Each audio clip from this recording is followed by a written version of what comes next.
Cuando abrí la puerta y vi esa caja de chocolates artesanales carísimos en mi cumpleaños número 60, no sabía quién me los había enviado. No tenía ninguna nota, nada. Como no me gustan mucho los dulces, se los di todos a mi nuera y a mis nietos. Feliz de compartir. Hasta que a la mañana siguiente, mi hijo me llamó preguntando: «Mamá, ¿te gustaron los chocolates que te envié?». Le respondí inocente: «Ah, ¿fuiste tú? Se los di a tu esposa y a los niños». El grito al otro lado de la línea me congeló. ¿Hiciste qué? En ese instante, me di cuenta de que algo estaba terriblemente mal.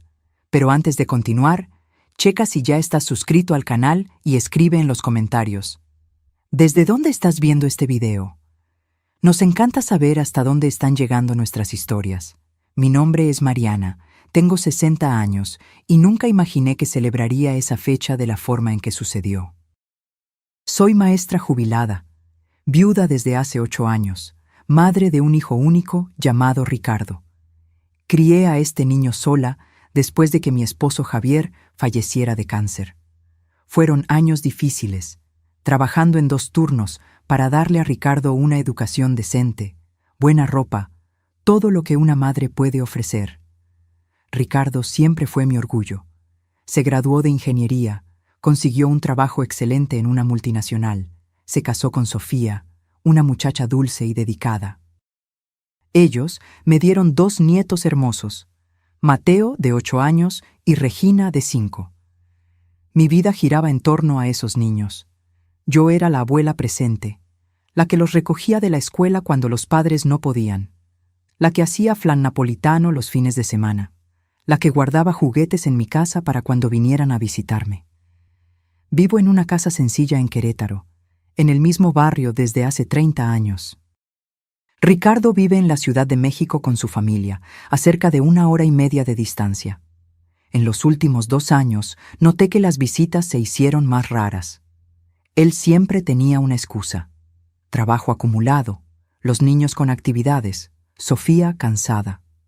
Yo entendía, o al menos intentaba entender. La vida moderna es acelerada, todo el mundo vive ocupado, pero en el fondo dolía. Dolía ver a mis nietos crecer y yo perderme momentos importantes. Dolía llamar a Ricardo y sentir que estaba apurado por colgar. Dolía cuando Sofía respondía a mis mensajes con respuestas cortas, monosilábicas. Algo había cambiado, pero no lograba identificar qué. Mi cumpleaños número 60 cayó en un viernes. Ricardo me había llamado la semana anterior diciendo que no podría venir a visitarme el fin de semana porque tenían compromisos con la familia de Sofía. Me prometí a mí misma que no me enojaría, pero lo hice. 60 años es un hito, no es un cumpleaños cualquiera, pero fingí que todo estaba bien. Dije que no había problema, que nos veríamos en otra ocasión. Me desperté ese día con el corazón encogido. Preparé un desayuno especial solo para mí, intentando celebrar de alguna forma. Algunas amigas me habían llamado temprano dando felicitaciones, lo que calentó mi corazón. Alrededor de las 10 de la mañana, el interfono sonó. Era un repartidor con un paquete elegante. Una caja grande, envuelta en papel dorado con un lazo rojo lujoso. No había tarjeta, ninguna identificación de quién lo envió. El repartidor solo me lo entregó y se fue. Me quedé intrigada. ¿Quién me habría mandado un regalo tan bonito? Abrí la caja con cuidado y lo que vi me dejó sin aliento. Chocolates artesanales, de esos que cuestan una fortuna. Cada bombón era una pequeña obra de arte. Había trufas cubiertas con oro comestible, chocolates rellenos con frutas exóticas, algunos con formas elaboradas de flores y corazones. La caja debió haber costado al menos 4,000 pesos, tal vez más. Busqué una tarjeta, alguna indicación de quién había enviado, pero no encontré nada. Pensé inmediatamente en Ricardo. Tal vez quería sorprenderme, compensar el hecho de no poder venir a visitarme. Mi corazón se llenó de gratitud. Tomé una foto de la caja y se la mandé por WhatsApp con el mensaje: «¡Qué regalo tan lindo! Gracias, hijo». Esperé su respuesta, pero no llegó. Vi que visualizó el mensaje, pero no respondió. Me pareció extraño, pero pensé que debía estar ocupado en el trabajo. Decidí no insistir. Guardé los chocolates en el refrigerador, pensando en saborear algunos por la noche, después de la cena. Pero entonces tuve una idea. ¿Por qué no llevarle los chocolates a Sofía y a los niños? Vivían en la Ciudad de México. Podría darles una sorpresa, aparecer allí el sábado por la mañana con los chocolates y pasar el día con mis nietos. Sería una forma de transformar mi cumpleaños solitario en algo especial, compartiendo esa delicia con las personas que más amaba. Decidí no avisar que iría. Sería una sorpresa. El sábado por la mañana me desperté temprano, tomé la caja de chocolates cuidadosamente empacada y manejé hasta la Ciudad de México. El tráfico estaba tranquilo. Llegué allí alrededor de las 9:30. Toqué el timbre del apartamento con una sonrisa en el rostro, emocionada de ver la expresión de alegría de mis nietos. Sofía abrió la puerta. La expresión en su rostro no fue de alegría, fue de sorpresa incómoda. «¿Mariana? ¿Qué haces aquí?» La forma en que habló, sin siquiera un hola o buenos días, me tomó desprevenida. «Vine a darles una sorpresa, les traje unos chocolates deliciosos». Mostré la caja, tratando de mantener el entusiasmo a pesar de la fría recepción. Ella dudó por unos segundos antes de abrir la puerta completamente para dejarme entrar. «Ricardo no está. Salió temprano a arreglar unas cosas». Su voz sonaba extraña, tensa. Los niños vinieron corriendo cuando me vieron. «¡Abue!». Mateo y Regina me abrazaron con esa energía contagiosa que solo los niños tienen. Al menos ellos todavía se alegraban de verme. Le di la caja de chocolates a Sofía y le expliqué que me los habían regalado por mi cumpleaños, pero que quería compartirlos con ellos. Sofía tomó la caja con cuidado, mirando los chocolates con una expresión que no pude descifrar. «Mariana, ¿estás segura? Estos chocolates parecen muy caros». Había algo en su voz, una preocupación que no tenía sentido. «Claro que sí. Quiero que los disfruten. A los niños les encantará». Sonreí, tratando de alejar la sensación extraña que estaba creciendo dentro de mí. Estuvimos platicando cerca de 1 hora. O mejor dicho, yo intenté conversar mientras Sofía daba respuestas cortas y miraba el celular cada 2 minutos. Los niños me mostraron dibujos que habían hecho en la escuela, me contaron sobre una salida que hicieron al parque. Yo bebía cada palabra, hambrienta por esa conexión que se estaba volviendo cada vez más rara. Sofía no ofreció los chocolates en ese momento. Dijo que los guardaría para después de la comida. Me pareció extraño, pero no comenté nada. Alrededor de las 11, noté que se estaba poniendo ansiosa, mirando el reloj. Entendí el mensaje silencioso. Quería que me fuera. Me despedí de los niños con el corazón encogido y volví a casa. Durante todo el camino de vuelta, no podía dejar de pensar en la fría recepción, en el comportamiento extraño de Sofía. ¿Habría hecho algo malo? ¿Estaría siendo demasiado inoportuna? Llegué a casa a primera hora de la tarde, cansada y emocionalmente agotada. Tomé un baño y decidí tomar una siesta. Necesitaba descansar no solo el cuerpo, sino también el corazón herido por la sensación de rechazo. Me desperté ya al final de la tarde, preparé un té y me quedé viendo la televisión sin prestar mucha atención. Mi mente volvía constantemente a la visita de la mañana. ¿Por qué Sofía se había puesto tan extraña?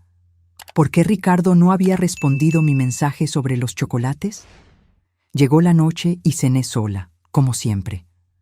Me fui a dormir temprano, cansada de ese día que debería haber sido especial, pero que terminó siendo solo un día solitario más.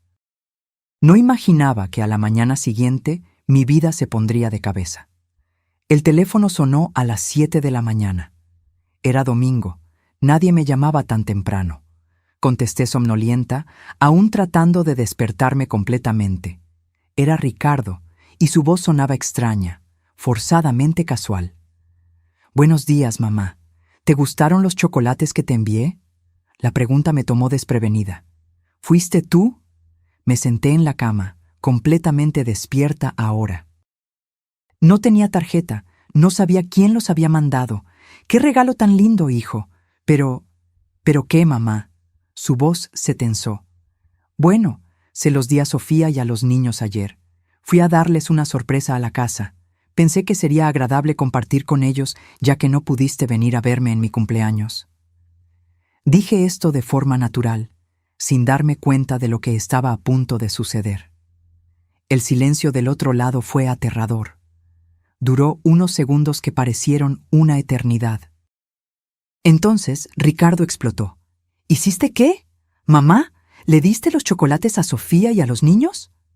Mi corazón se aceleró. Había pánico en su voz, un pánico real y desesperante.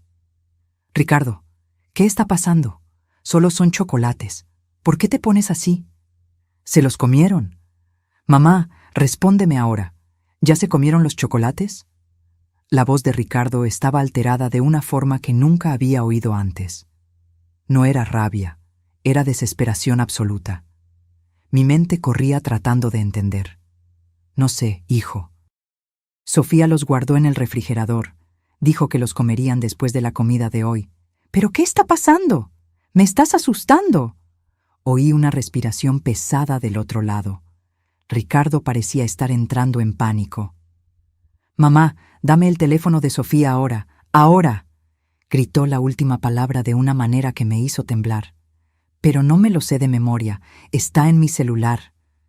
Empecé a decir, pero él me interrumpió.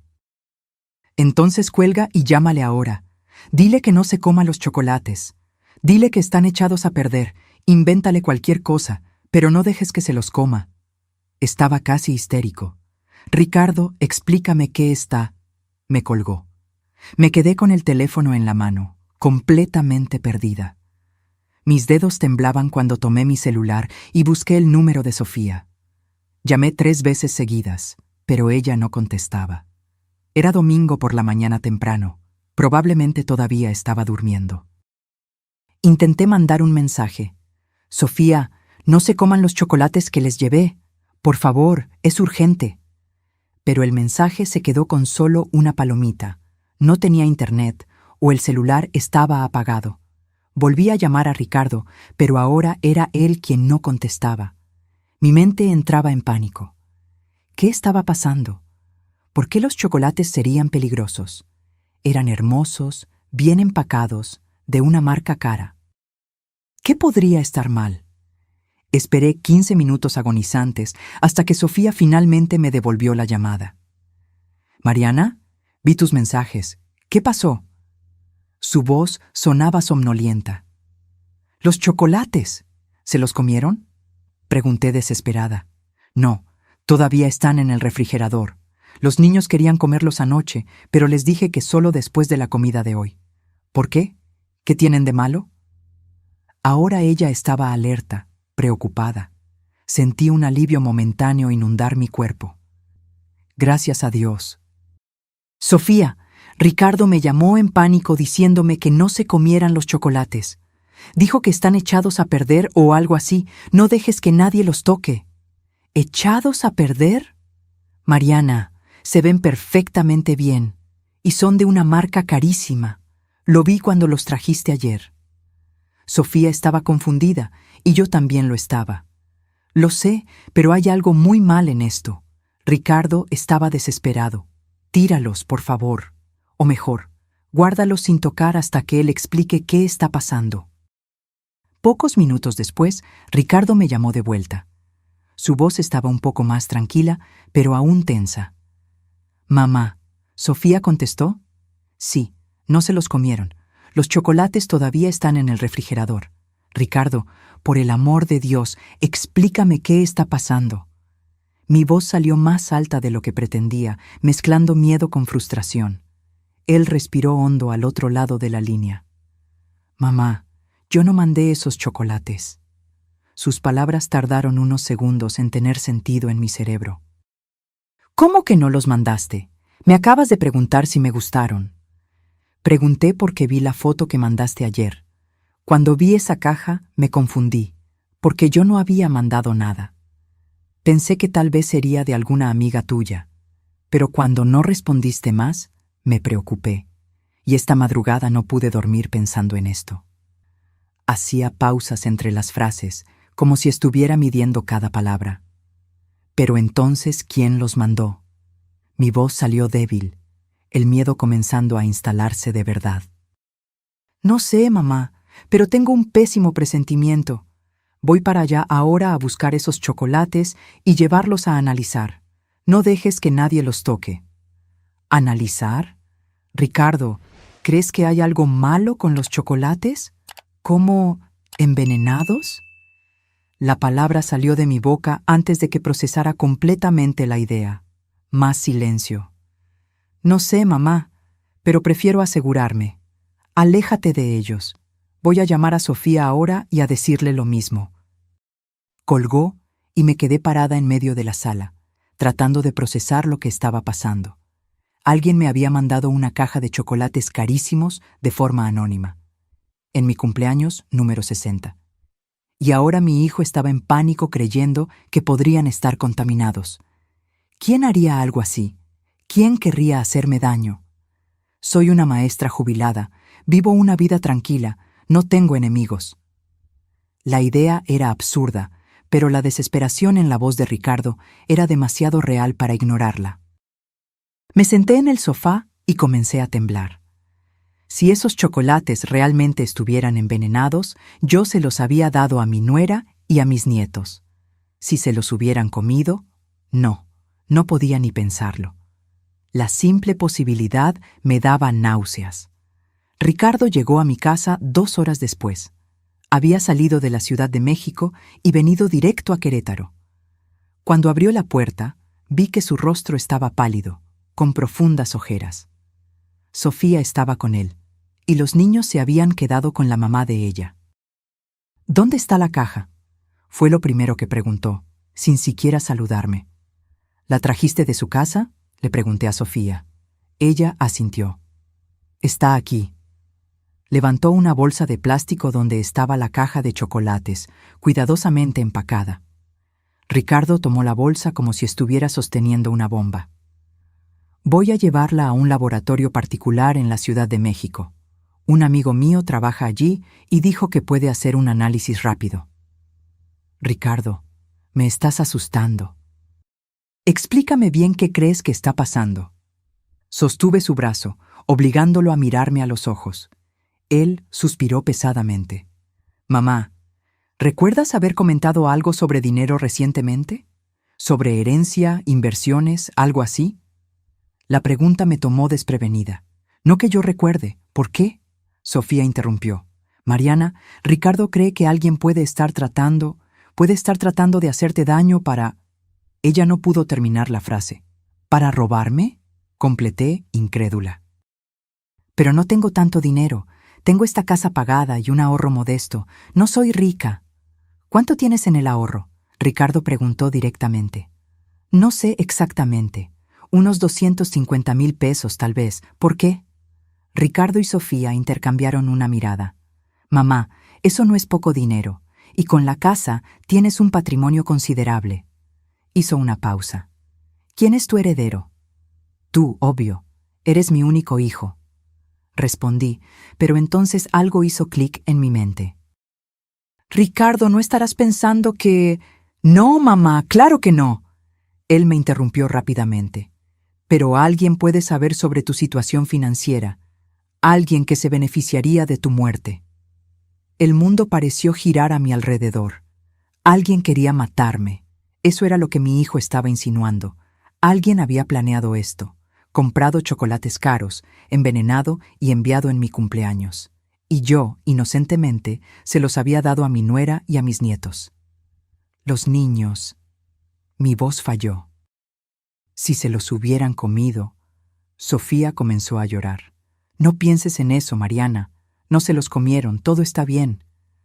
Pero no estaba todo bien. Nada estaba bien. Me senté en el sofá porque mis piernas no me sostenían más. Ricardo se arrodilló frente a mí. Mamá, te prometo que vamos a descubrir quién hizo esto. Pero primero necesito confirmar si realmente hay algo malo con los chocolates. Puede ser paranoia mía. Puede ser que estén perfectamente normales. Pero tú no crees que lo estén, ¿verdad? Miré sus ojos y vi la verdad. No, mamá, no lo creo. Salió con Sofía justo después, llevando la caja de chocolates. Prometió llamarme tan pronto como tuviera los resultados. Me quedé sola en mi casa, con un silencio pesado y pensamientos aún más pesados. Pasé el resto del domingo en estado de shock. No podía hacer nada más que quedarme sentada mirando las paredes, la mente dando vueltas en círculos. ¿Quién me haría esto? Intenté hacer una lista mental de todas las personas que conocía, buscando a alguien que pudiera tener algún motivo. ¿Mis vecinos? Imposible. Doña Lupe de al lado es una señora de 75 años que apenas puede salir de casa. La pareja del otro lado son profesionales ocupados que apenas me saludan. No había animosidad allí, solo indiferencia educada. ¿Mis ex colegas de trabajo? Tampoco tenía sentido. Me jubilé hace 2 años en buenos términos con todo el mundo. No había disputas, peleas o resentimientos que yo supiera. ¿Familia? No tengo mucha. Mis padres ya fallecieron, soy hija única. Javier, mi difunto esposo, tenía un hermano que vive en Monterrey y con quien no tengo contacto desde hace años. Ricardo es mi único hijo. No había primos cercanos, tíos u otros parientes que pudieran estar interesados en mi dinero. ¿Entonces quién? Llegó la noche y no había comido nada en todo el día. No sentía hambre, solo un vacío en el estómago que no era físico. Intenté dormir, pero era imposible. Me quedaba mirando el techo, imaginando escenarios cada vez más aterradores. ¿Y si los chocolates realmente estuvieran envenenados? ¿Y si me los hubiera comido, como era la intención de quien los envió? Habría muerto sola en esta casa, y probablemente habrían pensado que fue algo natural, un infarto tal vez. Mi cuerpo habría sido encontrado días después, cuando Ricardo finalmente decidiera visitarme o cuando los vecinos sintieran el olor. La imagen era tan horrible que me hizo levantar de la cama. Fui a la cocina, preparé un té de manzanilla y me senté a la mesa. Miré mi casa con otros ojos. Esta casa que era mi refugio, mi lugar seguro, de repente parecía vulnerable. Cualquier persona podría enviar algo por correo. Cualquier repartidor podría traer la muerte envuelta en papel bonito. El celular sonó de madrugada, asustándome. Era Ricardo. Mamá, conseguí un resultado preliminar. ¿Estás sentada? Mi corazón se disparó. Lo estoy, dime. Tiene arsénico en los chocolates, cantidad letal. Su voz estaba controlada, pero yo podía sentir la tensión detrás de cada palabra. El mundo se vino abajo. Mis sospechas más absurdas se habían confirmado. Alguien realmente había intentado matarme. Arsénico, repetí, la palabra extraña en mi boca. Mamá, voy a llamar a la policía ahora. Esto es intento de homicidio. No puedes quedarte sola ahí. Ricardo estaba en modo protector, planeando ya los próximos pasos. ¿La policía? Mi mente estaba procesando lentamente. ¿Pero cómo van a descubrir quién hizo esto? Van a investigar, van a rastrear quién compró el arsénico, de dónde vinieron los chocolates, quién hizo la entrega. Hay formas de descubrirlo, mamá. Él hacía que pareciera simple, pero yo sabía que no lo sería. No quiero quedarme sola aquí, admití, mi voz saliendo pequeña y asustada. Lo sé, voy a buscarte mañana por la mañana temprano. Te vas a quedar en mi casa hasta que resolvamos esto. Prepara una maleta con ropa para unos días. Después de colgar con Ricardo, la realidad finalmente me golpeó con fuerza total. Alguien había puesto veneno en chocolates caros, empacado todo bellamente, y me lo había mandado como regalo de cumpleaños. Esa persona esperaba que yo me los comiera, esperaba que yo muriera. Y casi funciona. Si no fuera por mi decisión impulsiva de compartir con Sofía y los niños, yo me habría comido esos chocolates. Probablemente el viernes por la noche, después de la cena, mientras veía televisión. Habría saboreado cada uno, feliz con lo que creía ser un regalo generoso de alguien que se preocupaba por mí. ¿Y luego? ¿Cuánto tiempo llevaría? ¿El arsénico actúa rápido? ¿Habría sentido dolor? ¿Me habría dado cuenta de que estaba siendo envenenada o pensaría que era un ataque al corazón repentino? Esas preguntas me atormentaban. Pasé la noche en vela. Cada pequeño ruido me hacía saltar. El viento golpeando la ventana sonaba como alguien tratando de entrar. El crujido normal de la casa parecía pasos sigilosos. Estaba paranoica, pero tenía motivos de sobra para estarlo. Ricardo llegó a las 7 de la mañana con Sofía. Habían dejado a los niños en la escuela y vinieron directo a buscarme. Yo ya estaba lista, con una maleta pequeña empacada. Miré mi casa antes de salir, preguntándome cuándo me sentiría segura aquí de nuevo. Durante el camino hacia la Ciudad de México, Ricardo me explicó que la policía vendría a entrevistarme ese mismo día. Necesitaban toda la información: cuándo recibí los chocolates, si vi al repartidor, si había alguna pista de quién podría haberlos mandado. «Mamá, tienes que pensar bien. ¿Alguien con quien peleaste recientemente? ¿Alguna discusión en el supermercado, en la calle, cualquier cosa?» Ricardo estaba manejando demasiado rápido, sus manos tensas en el volante. «No, hijo. Llevo una vida muy tranquila. No peleo con nadie. Era frustrante no tener ninguna pista para ofrecer. ¿Y dinero? ¿Alguien te pidió prestado y te negaste? ¿Alguna situación así?» Sofía se giró del asiento delantero para mirarme. Pensé con cuidado. No recientemente. Hace unos 6 meses, una ex colega de trabajo me pidió 5,000 pesos prestados. Se los presté y ya me los devolvió. ¿Quién? Ricardo preguntó inmediatamente. Vera, la conoces, pero no fue ella, estoy segura. Necesitaba el dinero para una cirugía de su esposo. Me lo devolvió tan pronto como el seguro médico les reembolsó. Ricardo no pareció convencido. Aún así, voy a darle su nombre a la policía. Necesitan investigar todos los ángulos. Llegamos a su apartamento y me instalé en la habitación de invitados. Los niños todavía no sabían lo que estaba pasando. Ricardo y Sofía habían decidido no contarles por ahora, para no asustarlos. Para ellos, la abuela solo había venido a pasar unos días. Por la tarde, 2 investigadores vinieron a entrevistarme, un hombre y una mujer, ambos con expresiones serias y profesionales. Conté todo desde el principio: el cumpleaños solitario, la llegada de los chocolates sin identificación, mi decisión de compartir con la familia, la llamada desesperada de Ricardo. ¿La señora no vio bien al repartidor? La investigadora, que se presentó como doctora Carla, tomaba notas detalladas. Lo vi, pero fue rápido. Usaba uniforme de una empresa de paquetería, una gorra que cubría parte del rostro. Hombre, blanco, altura media. No me fijé en nada más. ¿Y la caja? ¿Tenía alguna identificación de la tienda donde fue comprada? El investigador Silva preguntó. No, ninguna. Solo los chocolates en una caja bonita con papel dorado. Hicieron docenas de preguntas sobre mi rutina, mis relaciones, mi situación financiera, mi testamento. Cada respuesta parecía abrir más preguntas.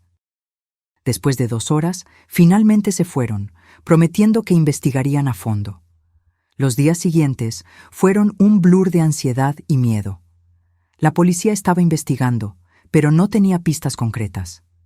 La empresa de paquetería que hizo la entrega dijo que el pedido fue hecho online, pagado en efectivo a la hora de la publicación en una agencia de ellos. Las cámaras de seguridad de la agencia mostraban a un hombre usando cubrebocas, gafas de sol y gorra, imposible de identificar.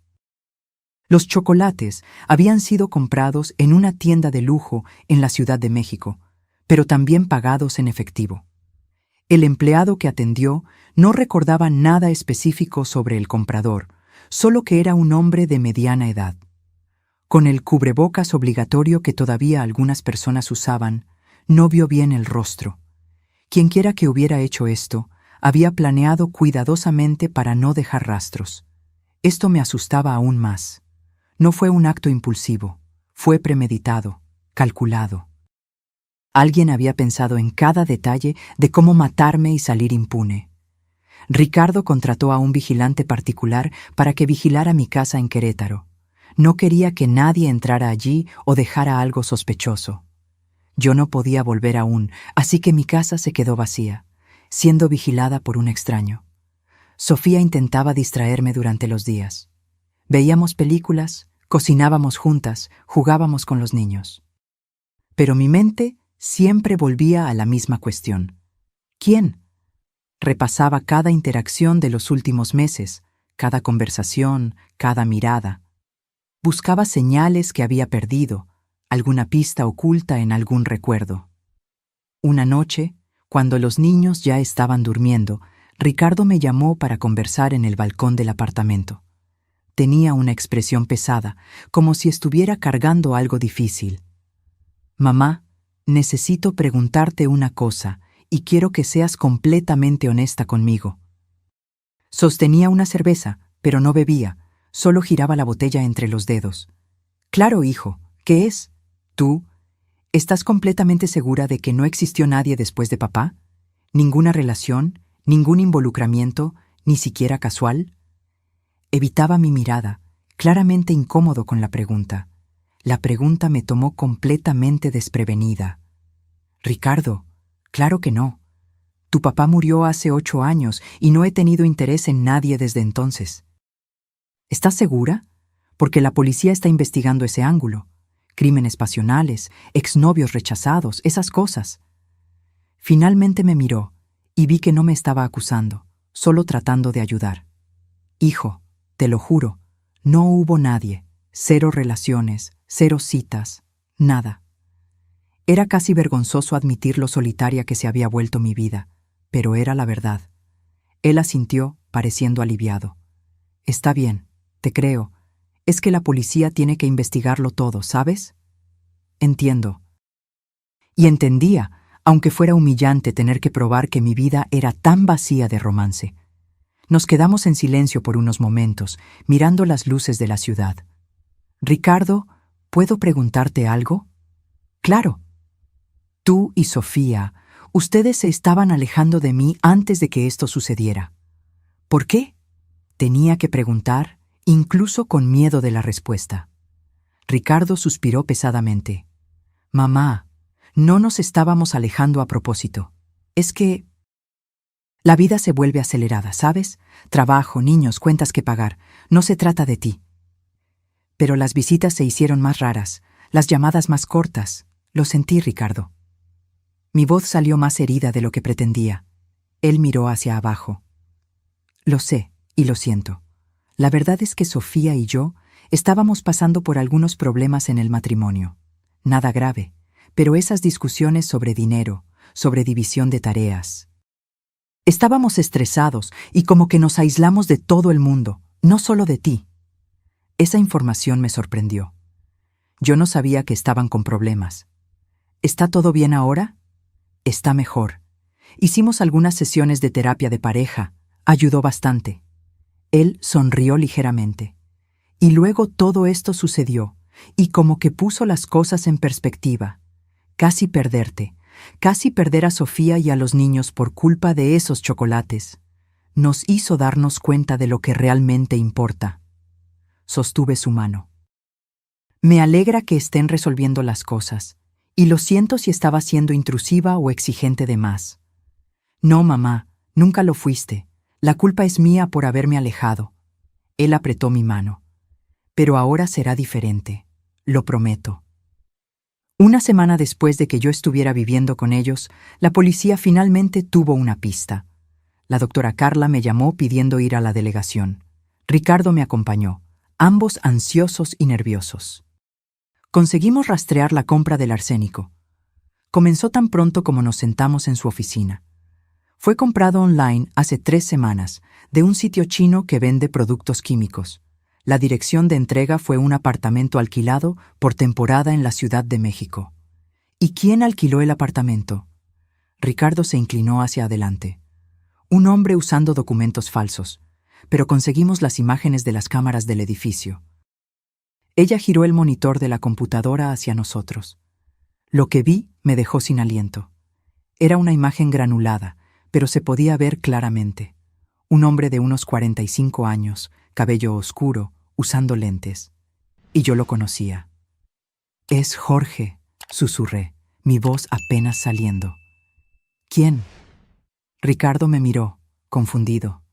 «Jorge Santos. Él fue novio de mi hermana». Las palabras salían con dificultad. ¿Cómo pude haberme olvidado de él? Ricardo se puso aún más confundido. «Mamá, tú no tienes hermana.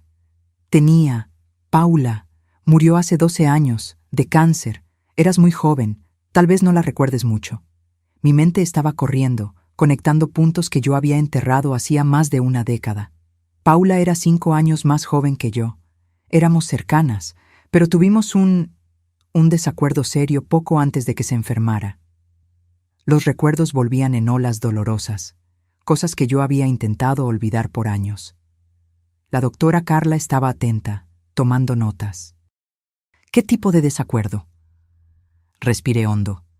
Era difícil hablar de eso, especialmente enfrente de Ricardo, pero no tenía opción. Paula era novia de Jorge desde hacía unos 3 años. Parecía un tipo agradable, trabajaba como vendedor de inmuebles. Pero entonces descubrí que él le estaba robando dinero, tomando su tarjeta de crédito sin permiso, haciendo compras, esas cosas. ¿Y qué pasó? Ricardo preguntó, completamente enfocado ahora. Yo lo confronté. Le dije a Paula lo que estaba pasando. Ella no me creyó al principio, lo defendió. Peleamos fuerte. Ella dijo que yo estaba celosa, que no quería verla feliz.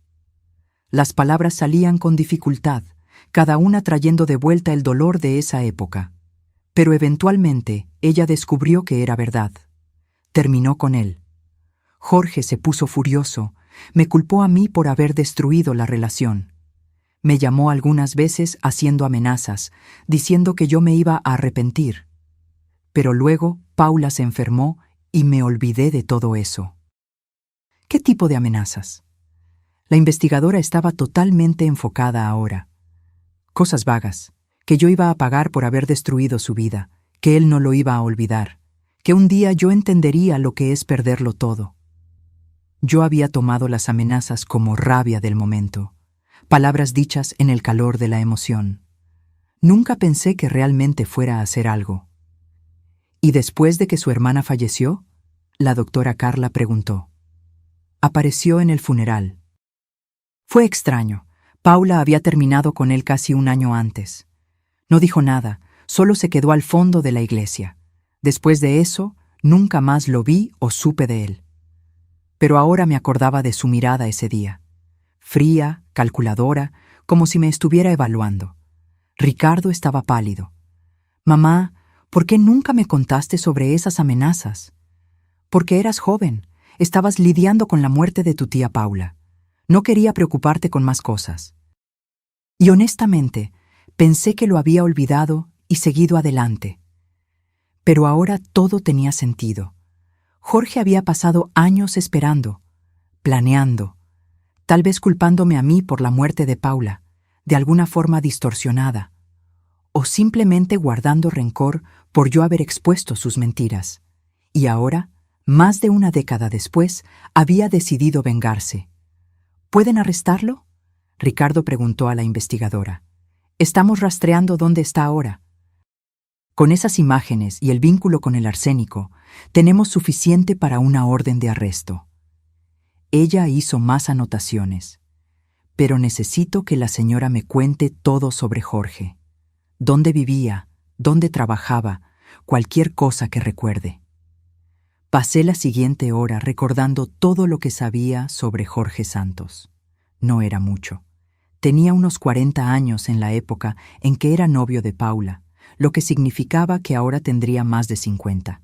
Trabajaba en una inmobiliaria, pero no recordaba cuál. Tenía un coche negro, un sedán. Vivía solo en un apartamento alquilado.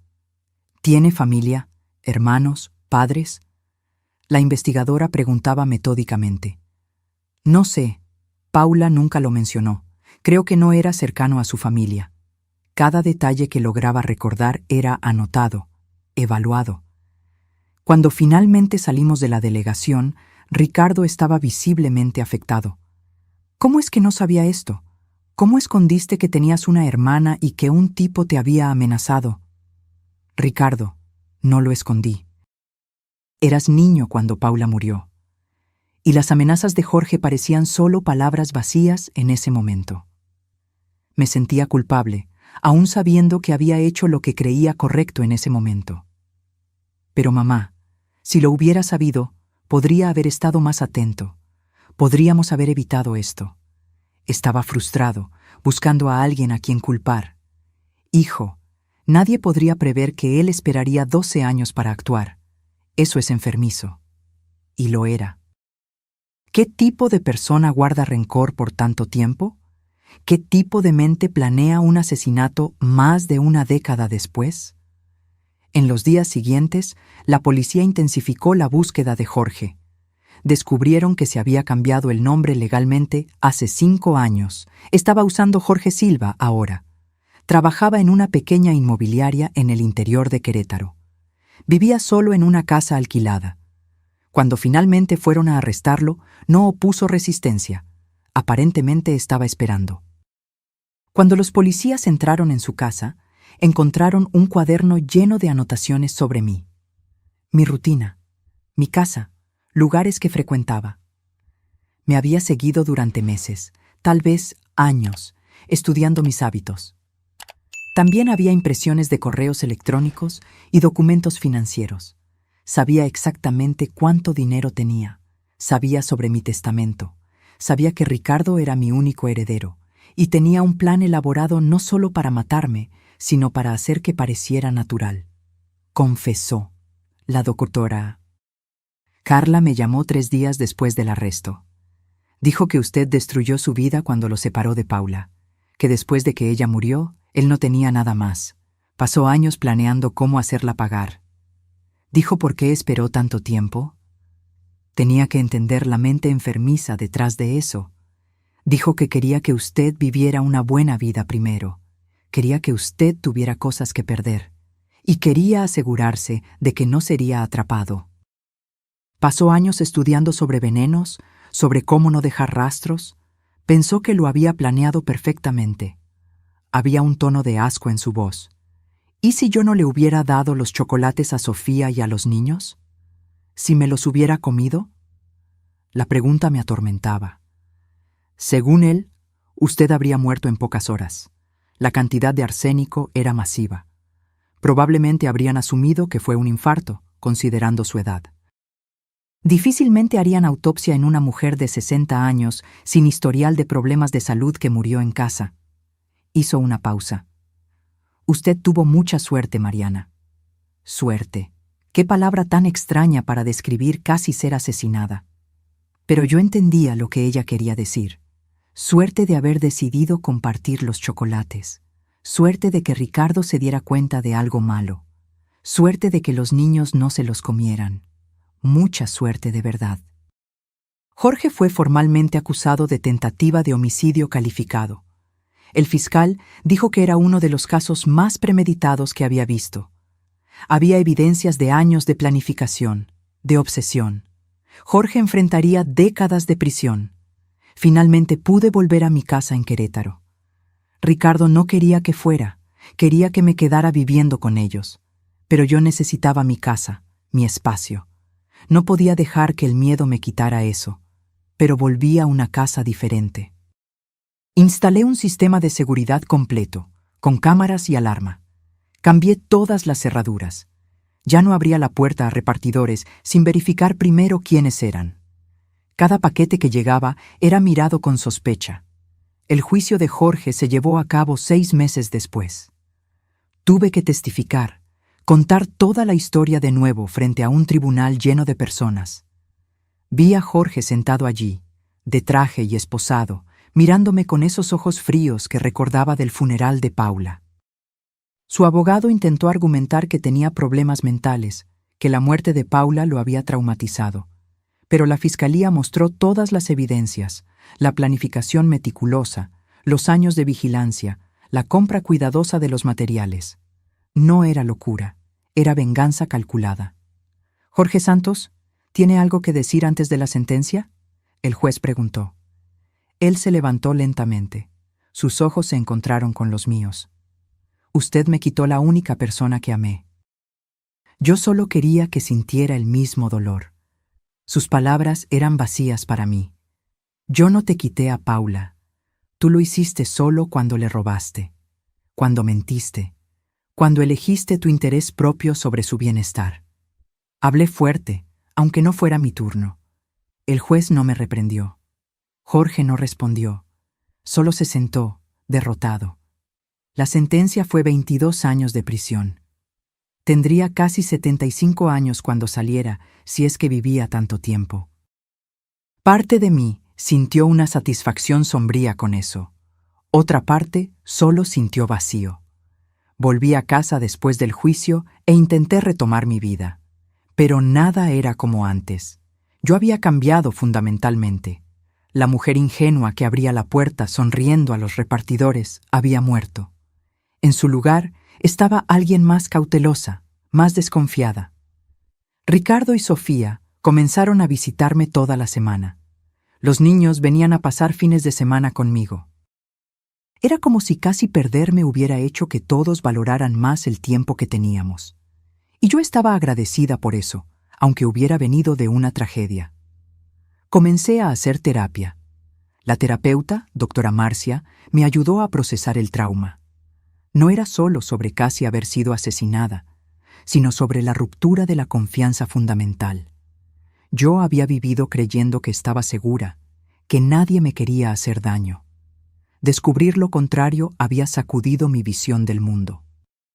Es normal tener esos sentimientos, la doctora Marcia me dijo en una sesión. Usted pasó por un evento traumático.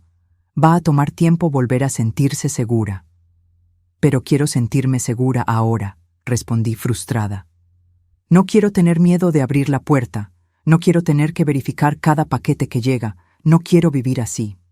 Y no va a vivir así para siempre, pero necesita darse tiempo. 3 meses no es nada después de casi ser asesinada. Ella siempre era directa, lo que yo apreciaba. Lentamente, muy lentamente, comencé a curarme. Volví a hacer compras sin mirar por encima del hombro a cada minuto. Comencé a contestar el interfono sin pánico. Abrí la puerta al cartero sin imaginar que estaba trayendo algo que me mataría. Pero algunos cambios eran permanentes. Nunca más acepté regalos anónimos. Nunca más abrí paquetes sin cuestionar de dónde venían. ¿Y los chocolates? Bueno, los chocolates obtuvieron una connotación completamente diferente. Ya no podía comerlos sin recordar. Un año después del incidente, Ricardo organizó una fiesta para mi cumpleaños número 61. Fue en mi casa, con él, Sofía, los niños, algunos amigos cercanos. Era pequeña, íntima, exactamente como yo quería. Mamá, quiero hacer un brindis. Ricardo se levantó, sosteniendo una copa. Hace un año casi te perdemos de la forma más horrible. Pero sobreviviste. No solo sobreviviste, sino que te hiciste más fuerte. Eres la mujer más valiente que conozco. Todos brindaron. Yo sonreí, con los ojos llenos de lágrimas. Era verdad, había sobrevivido y me había hecho más fuerte, pero también había perdido algo, esa inocencia, esa capacidad de confiar plenamente. Gracias, hijo, y gracias a todos por estar aquí. Ustedes son mi verdadera familia. Miré alrededor de la sala, a las personas que realmente se preocupaban por mí. Después de que todos se fueron y yo estaba sola limpiando la casa, encontré una tarjeta que Sofía había dejado discretamente. Dentro estaba escrito: Mariana, nos enseñaste que la fuerza no es nunca caer, sino siempre levantarse. Gracias por ser nuestro ejemplo. Guardé la tarjeta cuidadosamente. Era ese tipo de cosa lo que hacía que todo valiera la pena. No el dinero, no los bienes materiales, sino las conexiones reales con personas que realmente importaban. Jorge seguía preso, y yo sabía que se quedaría allí por mucho tiempo más. Ocasionalmente me encontraba pensando en él, preguntándome si sentía remordimiento. Si entendía que había desperdiciado años de su propia vida en un odio vacío. Pero entonces me acordaba de su mirada en el tribunal, fría y sin arrepentimiento, y sabía la respuesta. Comencé a hacer trabajo voluntario en un centro de apoyo a víctimas de crímenes violentos.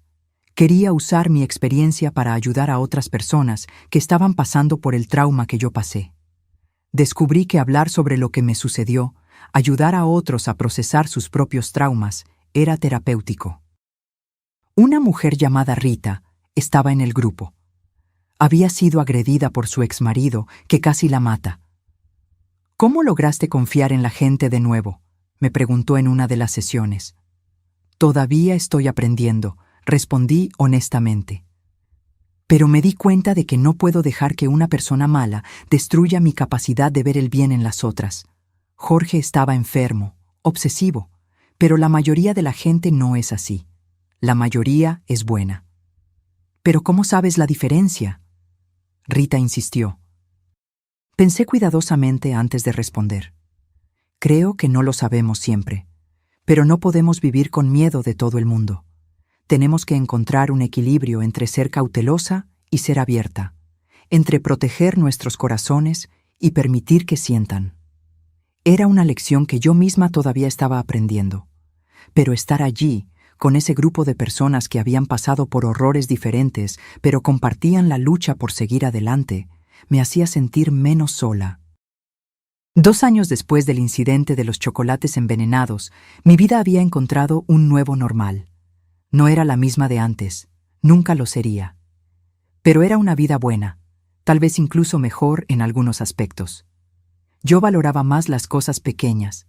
Una llamada de Ricardo, una tarde con mis nietos, un atardecer bonito. Ricardo y Sofía tuvieron un tercer hijo, una niña que llamaron Paula, en honor a mi hermana. Cuando me lo contaron, lloré. Era una forma de mantener viva su memoria, de transformar algo que había sido manchado por la tragedia de Jorge en algo bonito de nuevo. Queremos que sepa quién fue su tía Paula, Sofía me dijo cuando me mostró a la pequeña Paula por primera vez.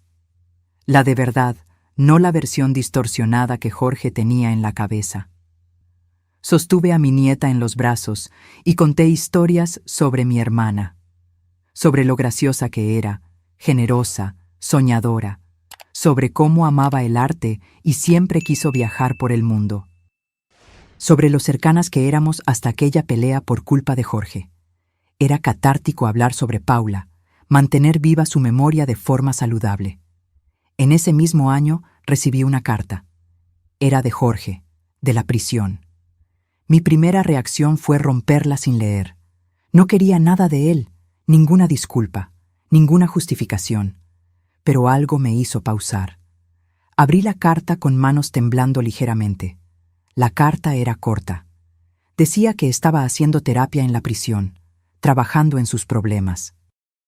Decía que finalmente entendía que lo que hizo fue monstruoso, que había desperdiciado años en odio. Pedía disculpas, no esperando perdón, solo queriendo que yo supiera que había cambiado. Leí la carta 3 veces. Buscaba sinceridad en las palabras, pero era difícil distinguirla. ¿Cuántas veces las personas hacen terapia en la prisión solo para parecer rehabilitadas? ¿Cuántas realmente cambian? Decidí no responder. No porque todavía guardara rabia, sino porque no le debía nada. Ni siquiera reconocimiento de su carta. Él había tomado sus decisiones, ahora vivía con las consecuencias. Mi perdón o la falta de él no cambiaría nada para él. Pero guardé la carta en una caja donde mantenía todos los recuerdos de ese periodo. Copias del informe policial, artículos de periódico sobre el caso, la tarjeta de Sofía. Era mi caja de trauma, una forma de mantener esas memorias contenidas, separadas del resto de mi vida. Mi trabajo en el centro de apoyo como voluntaria continuó creciendo. Ahora no solo era participante, sino facilitadora de grupos de apoyo. Ayudaba a otras víctimas de tentativa de homicidio a procesar sus traumas, a encontrar fuerzas para seguir adelante. Un día, una mujer nueva llegó al grupo. Su nombre era Clarisa. Tenía 52 años. Su propia hija había intentado envenenarla para heredar su casa. Su historia me tocó profundamente. Después de la reunión, conversamos en particular. Es diferente cuando es alguien de la familia, ¿verdad?, dijo, con lágrimas corriendo. Todo el mundo entiende cuando es un extraño, un criminal cualquiera, pero cuando es tu propia sangre. Entiendo, respondí. En mi caso, no fue familia de sangre, pero fue alguien que estaba conectado a mi hermana, alguien en quien había confiado de cierta forma. La traición es real, aunque no sea un hijo o padre. Clarisa lloró en mis brazos. ¿Cómo conviviste con eso? ¿Cómo no te volviste loca? Algunos días creí que me estaba volviendo loca, admití. Pero me di cuenta de que mi sanidad mental era mi victoria. No podía dejar que la persona que intentó matarme también robara mi paz. Entonces luché por ella, día tras día. Esas conversaciones, por más dolorosas que fueran, me recordaban cuánto había crecido. 2 años atrás, yo no habría sido capaz de dar ese tipo de consejo. Estaría demasiado perdida en mi propio dolor. Pero ahora lograba ver un panorama más grande. Ricardo y yo nos volvimos más cercanos que nunca. Me llamaba todos los días, no importaba cuán ocupado estuviera. Visitaba cada semana con la familia. Había aprendido que el mañana no está garantizado, que necesitamos valorar a las personas mientras las tenemos. Mamá, estoy pensando en escribir un libro, me dijo un día mientras tomábamos café en mi cocina. ¿Sobre qué?, pregunté curiosa. Sobre nuestra experiencia. Sobre casi perderte. Sobre lo que pasamos. Creo que podría ayudar a otras familias. Parecía dudoso, sin saber cómo reaccionaría yo. Pensé cuidadosamente. La idea de exponer nuestra historia de forma más pública me asustaba, pero también veía el valor. Si lo escribes, quiero ayudar. Quiero que sea honesto, pero también que muestre que es posible superar. Comenzamos a trabajar en el libro juntos. Ricardo escribía desde su punto de vista, el hijo desesperado tratando de salvar a la madre. Yo escribía desde mi punto de vista, la mujer que fue blanco de una venganza enfermiza. Era difícil revisitar cada detalle, pero también terapéutico. El libro fue publicado 1 año después, en una pequeña editorial independiente. No esperábamos que vendiera mucho, era más un proyecto personal. Pero para nuestra sorpresa, la historia resonó con muchas personas. Recibimos cartas de lectores que habían pasado por experiencias similares, que encontraron fuerza en nuestra historia. Una carta en particular me marcó. Era de una mujer llamada Sonia. Mi hermano intentó matarme por herencia hace 5 años. Pasé todo ese tiempo sintiéndome culpable de alguna forma, como si hubiera hecho algo para merecerlo. Su libro me mostró que la culpa no es mía. Gracias por compartir tu dolor para aliviar el de los demás. Esas palabras hicieron que todo valiera la pena. La exposición, la incomodidad, la necesidad de revivir cada momento doloroso. Si nuestra historia podía ayudar a una persona a sentirse menos sola, menos culpable, valía cada palabra. En mi cumpleaños número 63 hice una fiesta más grande. Invité a amigos, familia, personas del centro de apoyo. Quería celebrar no solo 1 año más de vida, sino 3 años de haber superado algo que podría haberme destruido. Un brindis yo misma hice esta vez, sosteniendo una copa. A la supervivencia. No solo física, sino emocional. A la fuerza que no sabemos que tenemos hasta que la necesitamos, y a las personas que nos sostienen cuando no podemos mantenernos de pie solos. Todos brindaron, el sonido de las copas resonando por la sala. Miré alrededor y vi a Ricardo con Sofía y los 3 nietos. Vi a mis amigas del centro de apoyo, vi a vecinos que se habían convertido en amigos cercanos. Vi a la doctora Marcia, mi terapeuta, que había venido como invitada y amiga, no como profesional. Esa era mi familia. No toda de sangre, pero toda de elección. Personas que habían estado conmigo en los momentos más oscuros y seguían aquí en los momentos de luz. Por la noche, cuando todos se fueron y yo estaba sola, me senté en el balcón con una taza de té. Miré las estrellas y pensé en todo lo que había sucedido. 3 años atrás, alguien había intentado terminar mi vida prematuramente. pero falló. Y de esa falla, yo había construido algo más fuerte de lo que tenía antes. No era la misma Mariana de 3 años atrás.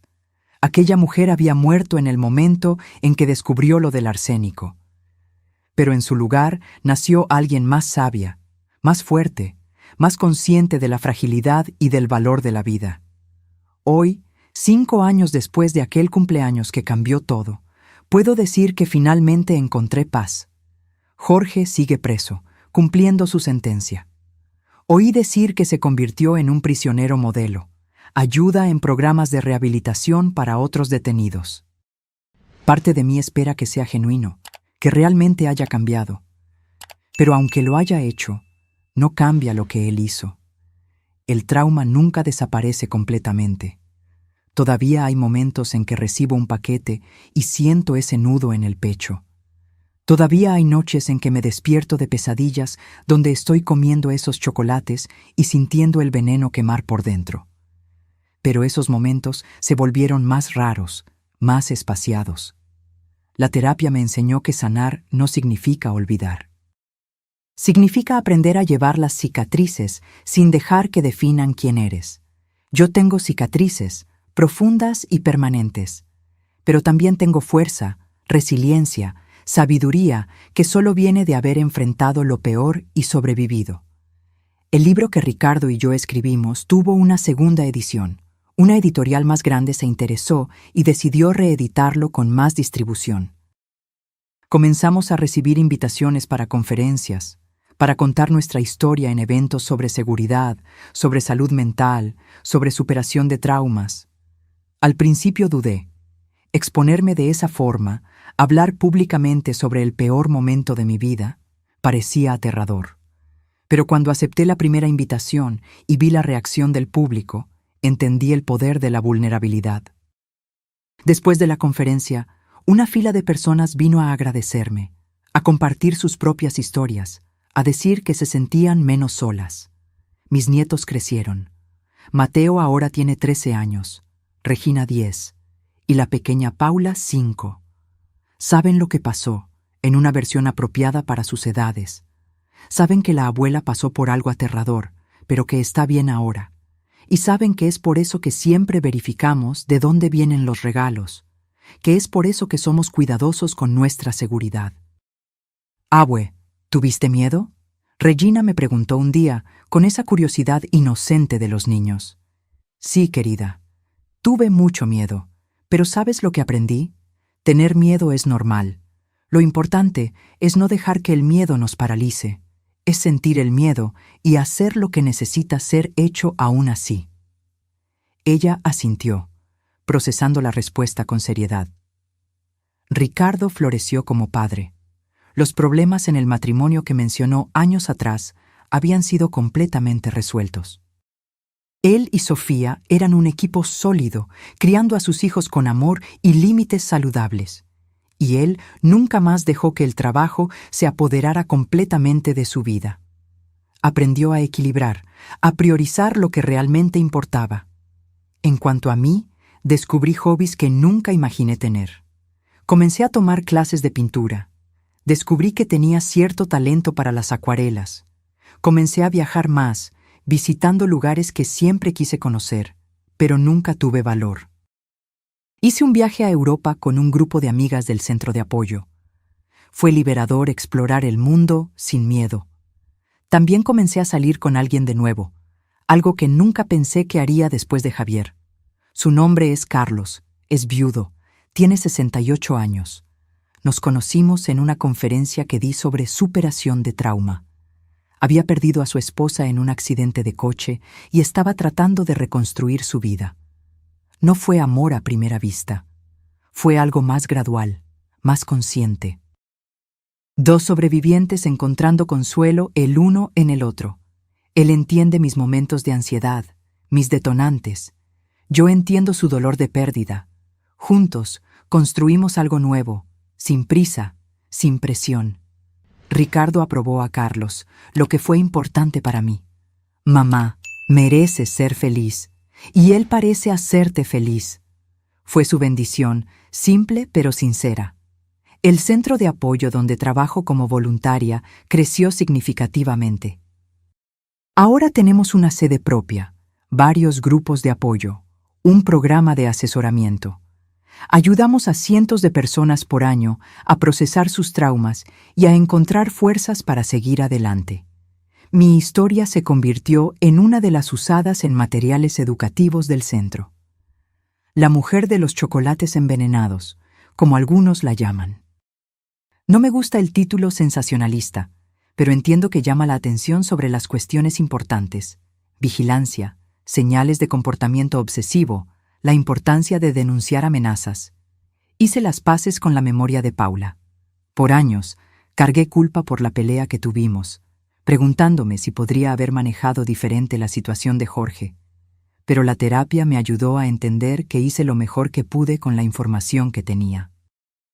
Exponer la verdad sobre Jorge fue proteger a Paula, aunque ella no lo hubiera visto así en el momento.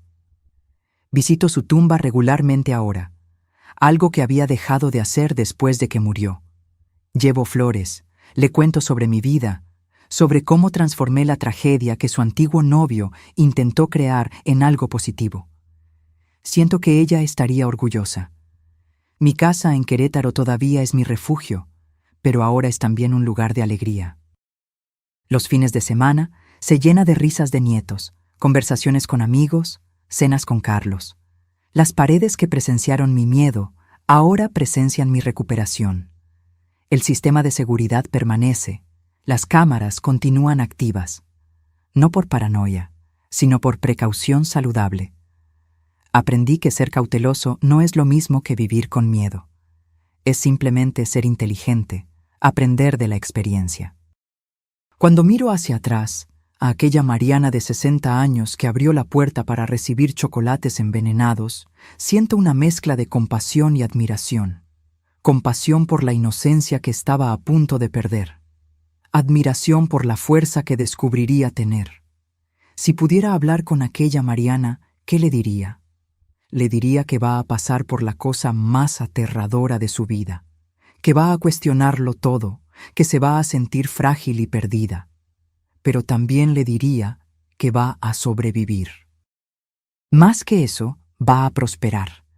Va a encontrar una fuerza que no sabía que tenía. Va a construir una vida más rica, más intencional, más conectada. La tentativa de asesinato podría haber sido mi fin. Jorge planeó para que lo fuera. Pero se convirtió en mi comienzo. El comienzo de una vida vivida con más conciencia, más gratitud, más propósito. No agradezco por lo que pasó. Nunca lo haré. Pero agradezco por lo que me convertí en respuesta a lo que pasó. Agradezco por las personas que gané, por las lecciones que aprendí, por la perspectiva que desarrollé. Hoy, a los 65 años, puedo decir que soy genuinamente feliz. No a pesar de lo que pasé, sino en parte por eso. El trauma me rompió, pero me reconstruí de una forma más verdadera, más auténtica. Y si hay un mensaje que quiero dejar para cualquier persona que esté pasando por algo similar, es este: vas a sobrevivir.